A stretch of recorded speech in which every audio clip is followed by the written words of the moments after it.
할렐루야. 네, 이 시간 부활이 거짓이라면 이라는 제목으로 하나님의 마음을 전하도록 하겠습니다. 사랑하는 성도님, 우리가 사람 치고요, 남녀노소를 불구하고 선물을 싫어하는 사람은 아무도 없을 거예요. 그렇지 않습니까? 제가 무슨 선물을 좋아할까 이것저것 알아보다가 재미있는 통계를 하나 봤는데요, 카카오톡에 보니까 이 현대인들이 받고 싶어하는 이 선물의 순위가 기록되어 있더라고요. 5위가 뭐였냐면 이 파인다이닝의 식사권과 아주 좋은 호텔에서의 숙박권, 이것이 받고 싶다라고 되었습니다. 4위는 프리미엄 한우 세트였어요. 저도 이게 받고 싶더라고요. 그리고 3위는 비타민이나 마사지기 같은 건강용품이었고, 2위는 최신형 스마트폰과 냉장고와 같은 이 프리미엄 가전제품이었습니다. 자, 그러면 대망의 1위는 뭘까요? 무엇을 가장 받고 싶어 할까요? 역시 사람들 잘 알고 있죠. 맞아요. 1위는 바로 돈이었어요. 돈, 현금. 다 필요 없고 그냥 돈으로 주는 게 제일 좋다는 거죠. 그렇습니다. 사실 제가 1위부터 5위까지를 얘기를 했는데 이 모든 건 우리들의 마음을 표현하기에 너무나 좋은 선물이 될 겁니다. 시기에 맞춰 때에 맞춰서 드린다면요, 그게 참 좋은 선물이 될 거죠. 자, 그런데요, 이 인류 역사 가운데서는 우리뿐만 아니라 정말 모든 것을 가졌다라고 얘기하는 재력가들, 그리고 정말 많은 것들을 누리고 있다라고 하는 장관들, 아니 넘어서서 이 시대를 호령했던 왕들조차 받고 싶어하는 선물이 있었으니 그 선물은 바로 무엇이냐면 영원한 생명이라는 선물입니다. 그런데 우리에게 바로 그와 같은 선물을 주신 분이 있음을 믿으시길 바랍니다. 바로 십자가에서 죽고 부활하신 우리 예수 그리스도께서 우리에게 영원한 선물을 주셨음을 믿으시길 바랍니다. 오늘 본문에는 바로 그와 같은 내용이 기록되어 있습니다. 오늘 우리가 읽은 이 성경 말씀은요, 사도 바울이 이 고린도 교회인들에게 보내는 이 하나님의 말씀이 기록되어 있죠. 참 주옥과도 같은 말씀들이 많이 있는데 그 가운데서도 정말 보석처럼 빛나는 말씀이 바로 이 오늘 우리가 본문을 읽은 고린도 전서 15장에 있는 이 부활에 관한 말씀일 것입니다. 성도님, 예수님께서 왜 십자가를 지셔야 됐습니까? 이유는 아주 간단하죠. 그가 찔림은 우리의 허물 때문이요, 그가 상함은 우리의 죄악 때문이라. 성경은 분명히 증언하고 있습니다. 이사야 선지자의 이 고백처럼 예수님이 십자가를 짊어지시고 고난과 질고 끝에 죽으셔야 했던 단 한 가지 이유는 바로 우리의 죄, 아니 나의 죄 때문임을 기억하시길 바랍니다. 우리가 죽었어야 되는데, 우리가 그 일을 감당했어야 되는데, 우리를 너무나 사랑하셨던 예수님은 우리를 대신해서 십자가를 지신 것입니다. 사랑하는 성도님, 이 사실을 믿으십니까? 이 시간 우리들의 마음속에 한번 진지하게 질문을 해봅시다.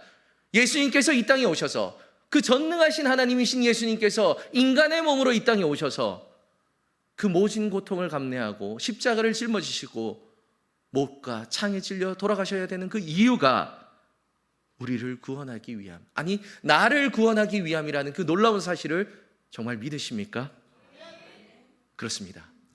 우리가 죽는 그 순간까지 잊지 말아야 될 것은 바로 이 십자가의 사랑인 줄 믿습니다. 하지만 기억하십시오. 이야기는 여기서 끝이 나는 것이 아닙니다. 예수님은 십자가에서 우리를 위해 죽으셨지만 3일 후에 부활하셨습니다. 할렐루야. 할렐루야. 이 부활의 능력을 의지하여서 우리는 이 자리에 나온 줄 믿습니다. 그래서 우리가 믿는, 우리가 다니는 이 종교, 기독교에는 한 가지 별명이 있으니 그것이 바로 뭐냐면 부활의 종교라는 별명이죠. 사랑하는 성도님, 그렇습니다. 이것이 중요해요. 부활의 종교, 이것이 중요하다는 거예요. 한번 생각해 보십시오. 만일 부활이 없다면요, 우리가 믿는 이 믿음이 무슨 의미가 있겠습니까? 만일 부활이 없다면요, 성도님들 아침에 이렇게 피곤을 이기고 멋지게 쫙 빼입고 씻고 나오는데 이 시간이 도대체 무슨 의미가 있겠습니까? 만일 부활이 없다면 방금 전이 열심히 찬양드렸고 너무나 아름답게 드렸던 이 임마누엘의 찬양대의 찬양이 도대체 무슨 의미가 있겠느냐는 말입니다. 부활이 없다면 말이죠. 근데 바로 그 이야기를 사도 바울은 오늘 본문을 통해서 이야기를 하고 있는 겁니다. 14절과 19절의 말씀을 우리가 함께 받겠습니다. 그리스도께서 만일 다시 살아나시지 못하셨으면 우리가 전파하는 것도 헛것이요 또 너희 믿음도 헛것이며 19절입니다. 만일 그리스도 안에서 우리가 바라는 것이 다만 이 세상의 삶뿐이라면 모든 사람 가운데 우리가 더욱 불쌍한 자이리라. 아멘. 정말 그렇지 않습니까? 만일 예수님의 이 부활이 거짓이었다면요. 부활이 거짓이었다면, 그래서 예수님이 십자가에서 죽으시고 그것으로 모든 것이 끝났다면요. 우리가 믿는 이 믿음이 무슨 의미가 있겠느냐는 거예요. 우리의 신앙은 너무나 허무한 것으로 끝날 것입니다. 우리가 날마다 읽는 이 성경책은요, 정말 아무런 의미가 없는 책이 될 것입니다. 그리고 만약 부활이 거짓이라면요, 이 기독교는 그 옛날 2000년 전에 모든 것이 사라져버렸을 것입니다. 하지만 기억하십시오. 예수님은 부활하셨습니다. 예수님은 부활하셨습니다. 그리고 그 부활의 능력은 오늘을 살아가는 우리의 능력이 되신 줄 믿으시길 바랍니다. 어떤 사람들은 그래서 말합니다. 예수님이 부활하셨다면, 정말 예수님이 부활하셨다면 그 증거를 우리에게 한번 보여주십시오. 말로만 하지 말고 증거를 보여주십시오. 참 이럴 때가 답답하죠. 목회자로서도 답답하고 그리스도인으로서도 답답합니다. 왜냐하면 2000년이 지난 지금 우리가 물증적으로 그들에게 부활의 증거를 볼 것이 거의 없기 때문입니다. 아니, 없다라고 해도 좋기 때문입니다. 그런데 예수님이 부활하신 바로 그때부터 지금까지 끊어지지 않는 것이 하나가 있으니 그게 바로 무엇이냐면 부활의 증인들입니다. 예수님이 부활하신 바로 그때만 해도요 500명이 넘는 부활의 증인들이 있었습니다. 예수님의 빈무덤을 확인하고 예수님이 부활하셨다는 그 사실을 증언하던 그 500명의 사람들이 있었다는 겁니다. 그리고 그 이후로 2000년의 시간이 흐르는 이 기독교의 역사 가운데 수많은 자들이 예수님의 부활을 체험했고 삶으로 체험하고 있으며 입으로 증언하고 있습니다. 물론 저도 그와 같은 한 명이며 여기 있는 성도님들도 그 부활하신 예수님을 인격적으로 만났기에 이 자리에 있는 줄 믿으시길 바랍니다. 그렇게 우리가 깨달아야 되는 것은 무엇입니까? 부활은 우리의 머리로 이해되는 것이 아니라는 것, 그런 종류의 것이 아니라는 겁니다. 정말 부활이라는 단어와 함께 이성이라는 단어, 이 두 가지가 얼마나 안 맞는지 우리가 생각만 해봐도 알지 않습니까? 머리로 도무지 이해할 수 없는 단어가 부활이라는 거예요. 그러니 기억하십시오. 부활은 이해하는 것이 아니라 체험하는 것입니다. 그리고 우리가 부활하신 예수님을 만나고 할렐루야, 그 부활의 능력을 체험하게 되면 할렐루야, 우리들의 인생은 완전히 바뀌게 되는 줄 믿으시길 바랍니다. 오늘 그와 같은 은혜를 누렸던 한 청년의 이야기를 나누려고 합니다. 박위라는 청년이 있습니다. 들어보신 분도 계실 거예요. 보면요, 키도 크고요, 얼굴도 잘생겼어요. 정말 어디 가도 정말 부족함이 없는 청년, 집안도 참 좋습니다. 그런 청년이 이 박위라는 청년이었고 지금은 위라클 이런 이름으로 이 유튜버 활동을 하고 있는 청년이죠. 근데 이 청년이 2014년에 아주 큰 사고를 당하게 돼요. 친구들과 함께, 그때는 예수님을 믿긴 믿었지만 이 겉만 그리스도인이었던 것 같아요. 그런 친구들과 함께 술자리를 가지면서 옥상, 3층 옥상에서 이제 파티를 하고 있던 가운데 이 중심을 잃어 이 땅으로 떨어지게 됐고 그 가운데 이제 머리와 목으로부터 떨어지게 되어서 이 경추가 손상되는 아주 심각한 사고를 당하게 됩니다. 자, 그렇게 정신을 차려보니 3층에서 떨어졌을 때 아무 기억이 없어서 눈을 딱 떠보니 이미 자기는 중환자실에 누워있더라는 거예요. 그래서 이게 무슨 일인가 싶어서 감각이 없으니까, 현실 감각이 없으니까 좀 일어나 보려고 하니까 손발에 아무런 느낌이 느껴지지 않더라는 거예요. 그때는 단순히 내가 아직 마취가 덜 풀렸나 보다, 뭐가 일이 있긴 있었지만 마취가 덜 풀렸나 보다 정도로 생각을 했다고 합니다. 그런데 잠시 후 문이 탁 열리고 자기가 너무 좋아하는 친한 친구가 자기를 향해 다가오는데 그 표정이 심상치 않았다. 그리고 나서 자기 앞에서 무릎을 꿇고 대성통곡을 하는 모습을 보고 깨달았다는 거죠. 이건 정말 큰일이 났구나. 알고 보니 그때 이 목으로부터 떨어졌던 것이 사단이 되어서 이제 이 청년은 전신마비, 정말 목 아래로는 아무것도 움직일 수 없는 그 전신마비에 당하게 된 것이죠. 그때 나이가 불과 28살밖에 되지 않았다고 합니다. 운동과 사람 만나는 것을 좋아하고 정말 긍정적이고 낙천적으로 살아가고, 그리고 이제 회사에 막 입사해서 앞으로 자신의 꿈을 펼칠 일밖에 없었던 한 청년이요, 이런 일을 당하게 된 겁니다. 성도님 한번 생각해 보십시오. 만일 성도님이 그런 일을 당한다면요, 어떤 기분이 들까요? 내가 28살에 내 모든 미래를 꿈꾸고 나도 이제 막 입사해서 앞으로의 달려갈 일밖에 남지 않았는데 남부러울 것이 없던 그 인생에서 이제는 손가락 하나 까딱할 수 없는 인생이 되었을 때 어떤 마음이 드시겠습니까? 좌절되겠죠. 절망되겠죠. 차라리 죽는 것이 낫다라는 생각이 들지도 모릅니다. 심각한 우울증에 빠져드는 거예요. 그러니까 이 청년도 도무지 헤어나올 수가 없다라는 겁니다. 자신의 몸을 보니까 아무런 희망이 없다라는 거예요. 근데 이 청년에게는요, 아주 큰 희망이 하나 있었습니다.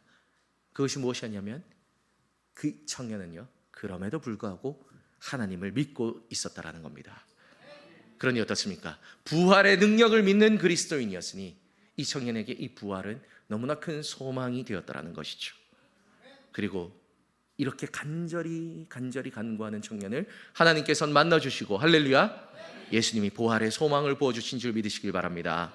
자, 그러자 어떻게 됩니까? 이 청년이 그 안에서 소망을 가지게 되는 거예요. 이런 소망입니다. 그래, 나의 삶은 여기서 끝나는 것이 아니다. 우리의 육신의 삶은 길어봤자 100년이지만 나는 부활하여서 영원히 하나님의 나라에 들어가서 아름답게 살아갈 것이다. 할렐루야. 그러니 내가 처한 이 절망적인 환경을 통해서 나는 더욱더 하나님을 찬양하고 하나님을 전하는 자가 되어야 되겠다. 그래서 이런 결심을 담아서 우리 모두에게 희망을, 기적을 이란 뜻을 담아서 위라클이라는 이름으로 지금도 유튜브에서 활동을 하고, 얼마 전에는 참 아름다운 아내와 함께 결혼식도 올리는 모습을 제가 보게 되었죠. 사랑하는 성도님, 그렇습니다. 바로 이것이 부활의 능력임을 믿으시길 바랍니다. 내 인생이 끝난 것 같은 바로 그 순간, 내 마음이 무너지는 그 순간, 좌절되고 절망되고 내 미래가 보이지 않고 내일이 오는 것이 두려운 바로 그 순간, 이 모든 환경을 한순간에 천국의 기쁨으로 바꾸는 것, 그것이 주님이 우리에게 주신 부활의 능력임을 믿으시길 바랍니다.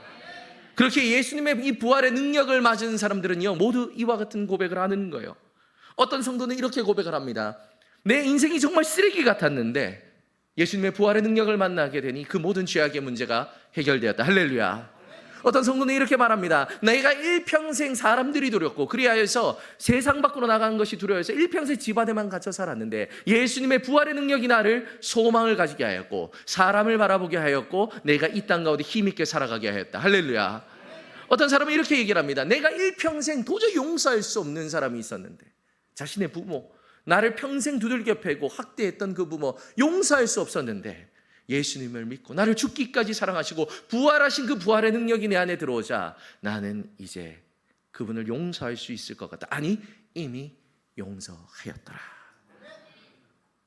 이외에도 너무나 많은 사람들이요, 부활의 능력이 자신의 인생을 바꾸었다라고 고백합니다. 그렇습니다, 성도님. 이것이 부활의 능력인 것입니다. 부활의 능력은요, 우리가 그저 이 땅에서 아무렇게나 살아가다가 죽고 부활하여서 천국에 가는 것만을 말하는 것은 아닙니다. 물론 그와 같은 은혜도 있을 것입니다. 우리는 죽으면 그 자리에서 주님이 주시는 새 생명으로, 새 육체로 우리의 본향인 천국에서 눈을 떠 그곳에서 영원히 아름답게 살아갈 줄 믿습니다. 하지만 그것만이 부활의 능력이 아니라는 거예요. 부활의 능력은 우리가 죽고 나서뿐만 아니라 오늘 우리의 삶을 완전히 변화시키는 능력임을 믿으시길 바랍니다. 죄로 인해, 시기심으로 인해, 분노로 인해, 미움으로 인해, 두려움으로 인해서 완전히 죽어버린 나의 영혼을 다시 부활시켜서 기쁨을 주시고 소망을 주시고 평안을 주시는 그 능력, 그 능력이 우리에게 주신 예수 그리스도의 부활의 능력인 것입니다. 그러니 어떻습니까? 이 부활의 능력을 체험한 자들은요, 표정부터가 다른 거예요. 여기 몇몇 분들 앉아있는 분들 그런 표정으로 앉아 계시면 안 되는 겁니다. 부활의 능력을 소망하고 체험한 자들은 언제나 기쁨으로, 즐거움으로, 행복함으로 살아가게 될 줄 믿습니다. 성경에는요, 그런 인물들이 너무 많이 있지 않습니까? 보십시오. 사람들의 그 손가락질이 들어와서 예수님을 3번이나 부인했던 이 베드로, 예수님의 그 몸에 구멍이 난 그 부분을 내가 만지지 않고선 내가 예수님을 믿지 못하겠다고 호언장담했던 그 도마, 그리고 내가 가진 힘으로 모든 그리스도인들을 죽여버리고야 말겠다라고 외쳤던 사도 바울, 이 모든 이들이 부활하신 예수 그리스도를 만나자 변화되는 거예요. 어떻게 변화됩니까? 목숨을 걸고 복음을 전하기까지, 할렐루야, 그 일을 기쁨으로 감당하기까지, 할렐루야, 그들은 달려갔다라는 거예요. 왜냐하면 부활의 능력이 그들을 완전히 새로운 사람으로 변화시켰기 때문입니다. 그러니 그들은 이제 더 이상, 부활의 능력을 체험한 자들은요, 더 이상 죽음을 두려워하지 않습니다. 왜 그렇습니까? 우리는 부활할 것이기 때문입니다. 그리고 이 부활을 한 능력을 체험한 자들은요, 더 이상 슬퍼하지도 않습니다. 왜냐하면 우리가 부활할 그 나라에서는 하나님의 기쁨과 평안받기에 없음을 믿기 때문입니다. 좌절하거나 실망할 일도 없습니다. 왜냐하면 인류 모두가 경험하는 최고의 좌절이 이 죽음까지도 예수님께서 이기시고 부활하셨고 그 부활의 능력을 우리에게 부어 주셨기 때문입니다. 그렇습니다. 사랑하는 성도님, 만일 부활이 없었다면요, 제가 이제껏 전한 이 말도 의미 없는 것일 겁니다. 만일 부활이 없었다면요, 우리가 앉아있는 이 시간도 의미가 없을 겁니다. 만일 부활이 없었다면요, 우리가 오늘 이 예배가 마치고 모두가 함께 모여 하나님을 높이는 그 예배도 의미가 없을 것입니다. 어리석은 일일 겁니다. 하지만 기억하십시오. 예수님은 부활하셨습니다. 예수님은 부활하셨습니다. 예수님은 부활하셨습니다. 그리고 그 부활의 능력은 오늘 살아가는 우리의 능력이 되었음을 믿으시길 바랍니다. 그렇게 부활의 능력으로 완전히 변화되어 부디 바라옵는 것은 오늘부터 어제와는 완전히 다른 인생, 슬픔보다는 기쁨을, 괴로움보다는 평안을, 날마다 천국의 소망을 꿈꾸며 살아가는 우리가 되길 주님의 이름으로 축복합니다. 다 함께 기도하시겠습니다.